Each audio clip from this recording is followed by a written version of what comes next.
Welcome to a special election edition of The Stream. Tonight is election night, and we have sent out our reporters to cover the watch parties of some prominent races. First, we check in with Dylan Polikoff, who's with the former Democratic Party leader, Congresswoman Debbie Wasserman Schultz. Then we head over to Sydney Sharp, who is grabbing a water at the World of Beer with Florida senatorial candidate Barbara Sharif. And lastly, Sophia Miranda goes to Hollywood for Mayor Josh Levy's watch party. All that and more on this special election edition of The Stream. Stay with us.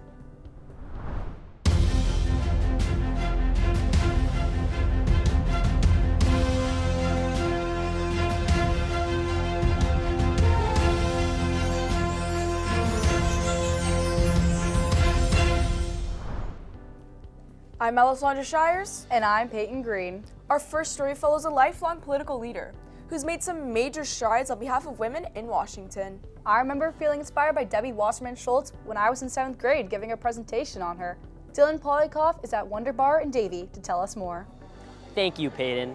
I'm here, standing just outside of the campaign watch party event for Congresswoman Debbie Wasserman Schultz. She has represented Florida's 23rd Congressional District for the last 10 years, and with her victory tonight, she continues to pave the way for women in politics. I always talk to young women about making sure that they don't let either their youth or their gender hold them back, that a little girl in America can grow up and be anything she wants to be. Working hard, pounding the pavement, making the phone calls. Wasserman Schultz serves as a mentor for young women in politics, including State Representative Robin Bartleman, who credits the Congresswoman for her start in politics. You all absolutely had my back. She gave me advice, told me what to do, helped me with my race. I won, and she's been my best friend ever since. But if it wasn't for her helping me find my way to do that, I wouldn't be here today as your state representative. Broward County Mayor Nan Rich attributes Wasserman Schultz's success to her effectiveness. She brings home dollars for Broward County to help Broward County. She's always there for us, and of course, women's issues. You know, I was told to wait my turn to get online, but it's the voters' decision. And, and it's your decision what direction you want your life to take. And you just have to work hard and make sure that even if you face obstacles, that you keep pushing towards your goals. As the Congresswoman's victory seems inevitable, all eyes here turn to the race to 270. Now back to Peyton. Thanks, Dylan. South Florida is poised to set new milestones in the state Senate. From a campaign trail to trailblazer, Dr. Barbara Sharif is looking to shake things up in Tallahassee. Let's bring it on over to Sydney Sharp, who's with Dr. Sharif now in Miramar. Take it away, Sydney. Thank you, Alessandra. I'm here at the World of Beer in Miramar for Barbara Sharif's election night watch party, where the atmosphere is filled with excitement as she is on the verge of becoming Florida's next state senator for District 35. Just hours before the watch party began, I had a chance to speak with Sharif about her motivations for running for the position. Miramar is like my family. I've been living in the state Senate district now for over 25 years. And so I think I represent what is happening in America right now, and I think I've come from that. I came from a past that wasn't perfect. I lost my father to gun violence at the age of 14 years old, and I had to work 3 jobs to get through nursing school, and my family went from a life of comfort to a life of struggle. Sharif's adversity at a young age fuels her resolve today. With a win tonight, Sharif becomes the first Black Muslim woman ever to hold a seat in Florida's state Senate. It's been a huge journey for me to be the first African-American female to hold this position. It just feels like, I'm breaking those glass ceilings, and I'm hoping I'm not the last. Sharif's story serves as an inspiration to her supporters.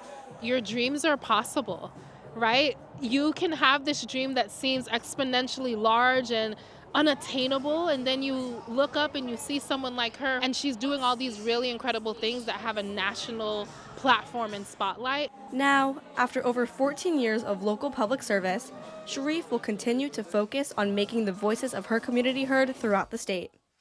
The excitement is high as Barbara Sharif has won the Senate race for District 35. Her inspiring journey, shaped by personal loss, has motivated many people here tonight. Back to you, Alessandra. Thank you, Sydney. This next piece hits a little closer to home, right, Alessandra? That's right, Peyton. Aside from being co-anchors, Peyton and I are also neighbors in Hollywood Beach.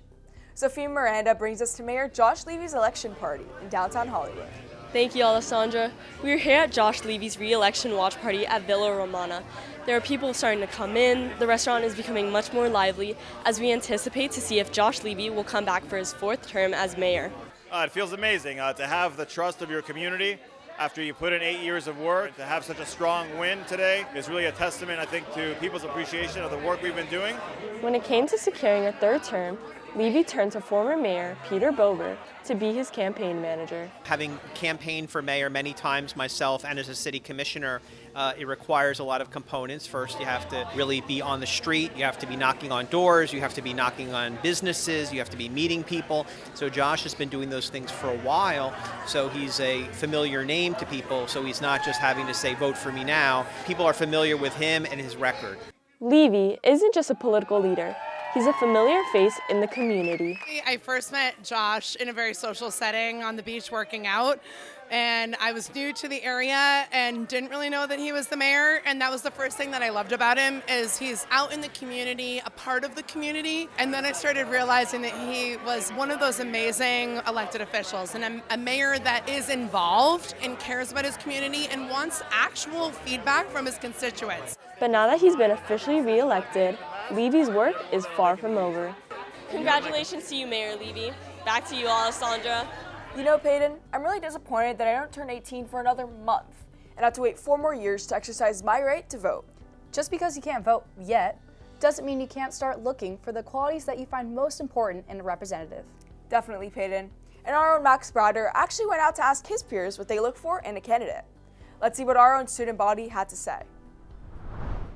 I'm Max Brader, and I'm 15 years old. As someone who'll be able to vote in the next election, I'm here to find out what this election's new batch of voters look for in a presidential candidate. What does it mean to you that you get to vote in this year's election? It means everything. It means that I can use my voice to say what I want and to have the representative that will lead me in the end. It means that I get to put forth in my community and actually do enough so that I could change what I see is wrong in this world. Like, I could put a leader in power that is gonna work for us and is actually gonna hear what we want and change stuff, you know? I'm looking for somebody who I think is smart, who I think just is gonna be good for the American people in general. When I look for a presidential candidate, I look for someone who's been where I am and is going to understand what I'm going through. In a presidential candidate, I look for a good leader, a strong representative of our country, and someone who leads us forward, not backwards. Somebody that's humble, that is down to earth, and it just cares about the country in general, and it helps people in everything. As my generation continues to make an impact on the election, I know that when it's my turn to vote in 4 years, my voice will make a difference. Reporting for USN, I'm Max Brader. It's great to see that a lot of my peers have an enthusiasm for politics and are ready to get involved. That's right, Peyton. And speaking of getting involved, make sure to follow us on Instagram at YouSchool Network for updates and bonus content that doesn't make our weekly show. And where we feature our favorite photos from school events. Thank you for tuning into this special election episode. I'm Alessandra Shires. And I'm Peyton Green. And this is The Stream.